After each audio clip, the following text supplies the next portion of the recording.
যমুনা সেতু পাথরঘাট নামে পরিচিত আমি সেই জায়গাতে এখন দাঁড়িয়ে আছি।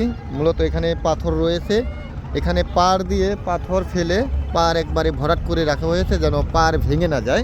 বিশেষ করে যখন ঈদ হয়, ঈদের দিন বিকেল বেলায় এই জায়গাটি ব্যাপক ব্যস্ততা বেড়ে যায়, কারণ এখানে অসংখ্য পর্যটক আসে বিভিন্ন জায়গা থেকে, বাংলাদেশের বিভিন্ন জেলা শহর থেকেও কিন্তু অসংখ্য মানুষ এখানে আসে, নারী পুরুষ সবাই আসে এই জায়গাটুকুতে ঘোরার জন্য। আপনারা এখানে দেখতেই পাচ্ছেন যে প্রচুর মানুষ এখন আসা শুরু করেছে, আর এখানে সন্ধে পর্যন্ত এরকমভাবেই আসা শুরু করবে।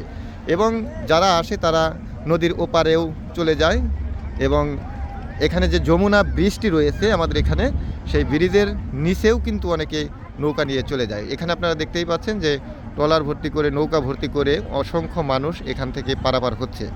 এই হচ্ছে বিষয়, আপনি আসলে অবশ্যই আনন্দিত হবেন।